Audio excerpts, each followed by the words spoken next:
Welcome to my channel and thank you for clicking on my video. If this is your first time here, I'd very much appreciate it if you could subscribe. It's completely free for you and it will really help me out. I should also point out that this is not my usual content. I would describe my uploads as fun, frivolous and food related, but I do have a few videos on more serious subjects around mental health and eating disorders. If that's the sort of content that you're here for, you will find a playlist where they are all grouped together, and there will be more videos from me in the future around these subjects. But my channel primarily, it's one about enjoying food, enjoying life, a bit of escapism, just having a laugh and trying to entertain you guys because that makes me happy. I'll do my best to make sure this video isn't triggering, but if at any point you feel it may be unhelpful for you to continue watching, I would urge you to click onto another video. I also have no background or training in medicine, mental health, nutrition, anything like that. Everything I say comes from my own lived experience. It's my thoughts and my opinions only. Most of us at some point in our lives are going to experience weight gain. As we age, metabolism slows down and weight can begin to creep on. I feel it's important to begin by letting you know the perspective from which I'm approaching this subject. I am somebody who is below their optimal weight, and the optimal weight, as I see it, is the set point, which is a range of weights where your body wants you to be, and that is where you are at your most healthy physically. This range is different for every single person. I roughly know what mine is. I have been in it before. I have been almost out of it at the top end before. So I do know what it's like to be in the position of having to decide whether or not to go up a clothing size or cut back a little on the takeaways and cakes and get a bit more active. But I'm going to be discussing it from the position of somebody who needs to restore weight to get back to that healthy point. Now, I'm going to say a little bit about BMI and why I hate it. BMI charts are used across so many areas to try and determine what a healthy weight range should be. This system is incredibly flawed. It doesn't take into account aging. So a healthy BMI range for somebody at 25 might not be quite the same for that same person once they hit 65. In 1998, the bandings of the BMI chart were actually changed, and that meant that people could go from being in the normal range to being in the overweight range without their weight actually changing at all. I'm also going to read you a quote. In addition, in 2004, the World Health Organization, WHO, concluded that the cutoff points for BMI measurements used internationally were probably not appropriate for Asian populations. There's also the fact that the BMI scale does not take into account body composition, which is why many people who have a lot of muscle can find themselves in the overweight ranges when they are not in fact overweight. So there's all sorts of reasons why the BMI scale, in my opinion, is extremely flawed and probably quite outdated. But it is something which is used throughout medical professions, and for now, we just have to live with it. Hopefully something better will come along.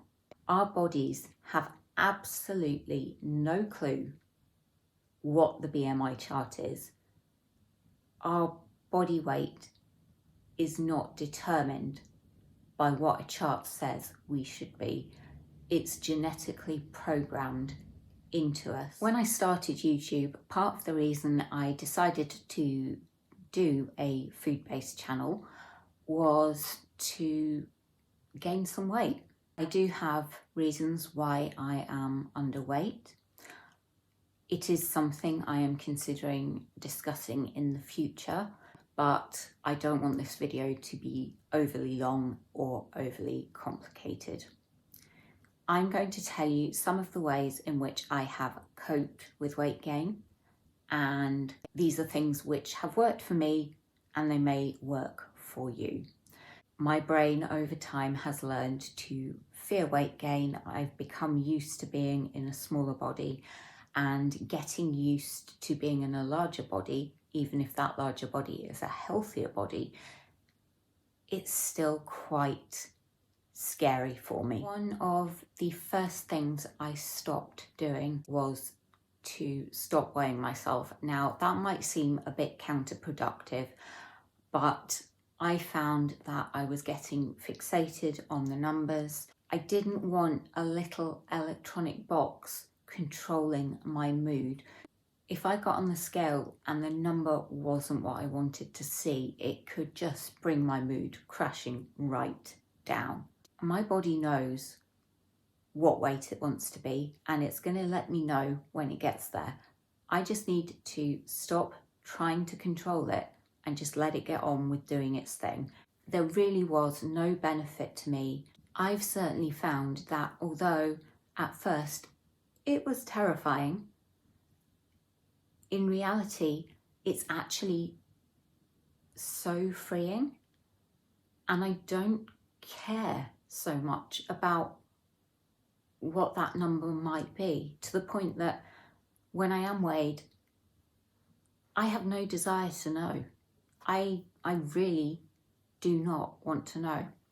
And I was really scared that my weight was just going to skyrocket. It hasn't.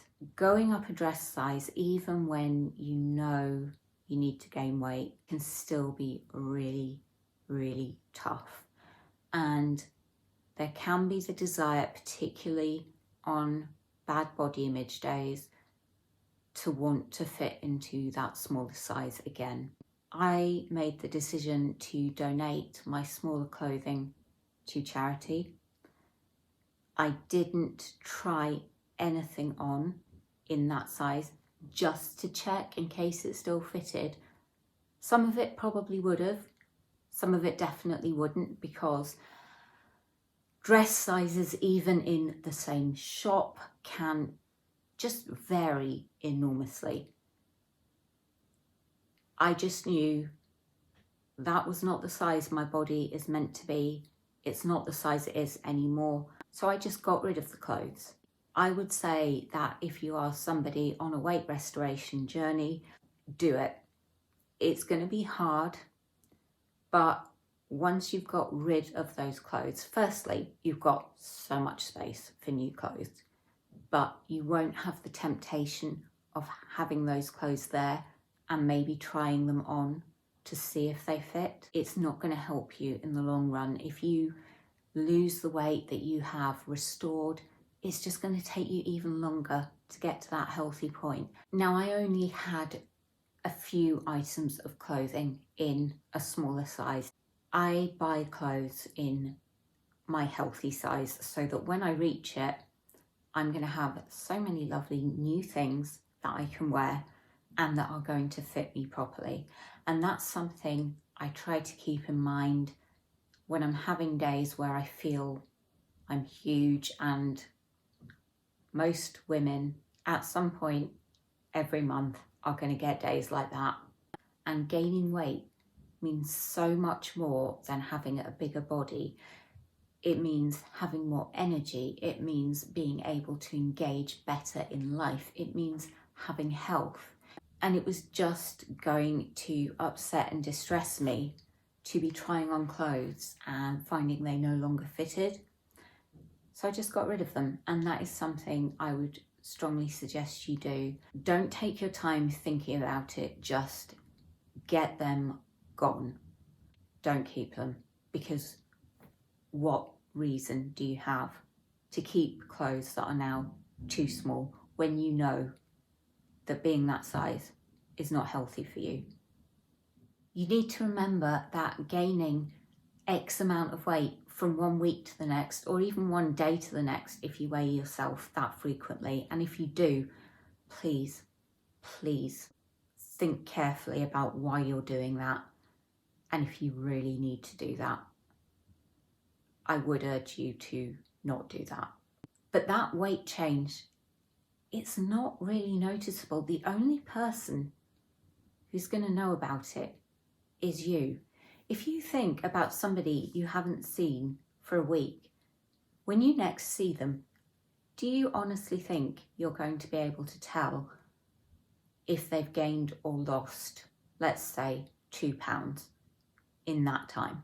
The answer is probably no, and if the answer is yes, then you should probably get yourself on Britain's Got Talent or whatever country you happen to live in, because you have some serious skills. The only person really putting value on what you weigh is you. There is so much more to somebody than how much their physical body weighs.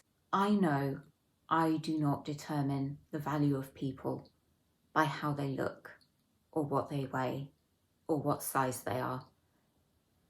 It's what they're like as a person, it's their personality, it's things that we have in common. It's all these things that we really can't measure. The other thing I know I still do, and I'm still working on, is when I look at myself in the mirror, I zone in on the things I dislike, the areas of my body that I think are too big. And I need to stop and step back and look at my body as a whole. I am more than just a specific body part, and you must try so hard not to compare your body to anyone else's, because everyone truly is unique. Cheesy as that may sound, it's the truth. And you might think somebody has got perfect legs. That same person may hate their legs. Well, they may be looking at you and thinking, God, I wish I had legs like them. You just don't know, and you don't know why somebody is the size they are.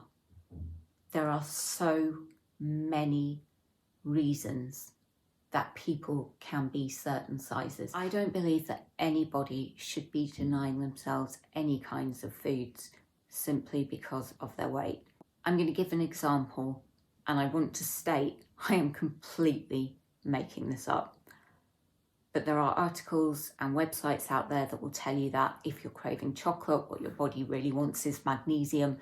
So you don't actually want chocolate, you want healthy nuts. Well, I'm sorry, but if I go and eat those healthy nuts, apart from the fact I don't like nuts, I'm still going to be craving chocolate. And then I'm probably going to go and eat the chocolate as well. I will actually have eaten more than I would have done had I just had the chocolate in the first place, because that's what my body was craving.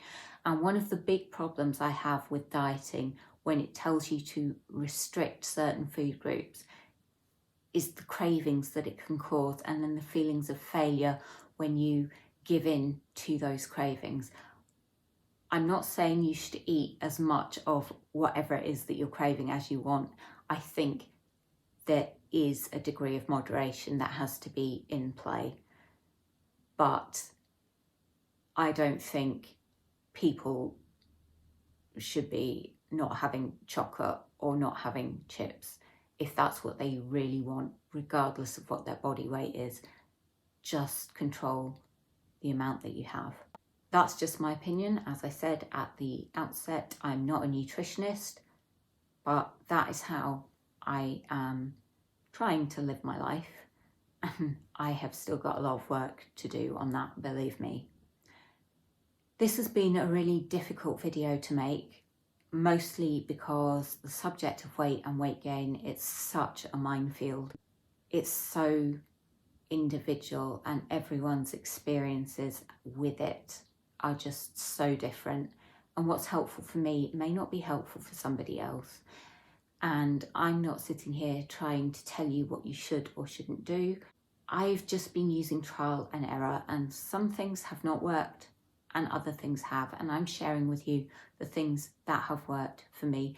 Take from this video anything that may be useful, disregard anything that isn't. My next upload will be back to my usual food-filled, fun-filled, frivolity-filled, that's a lot of F's, type of content. But for now, my throat is actually sore from the amount of talking that I've been doing, because I've been sat here for several hours trying to get this recorded. So yeah, I'm going to go rest my voice and get something to eat. For now, take care, and I hope to see you back here for the next upload. Bye.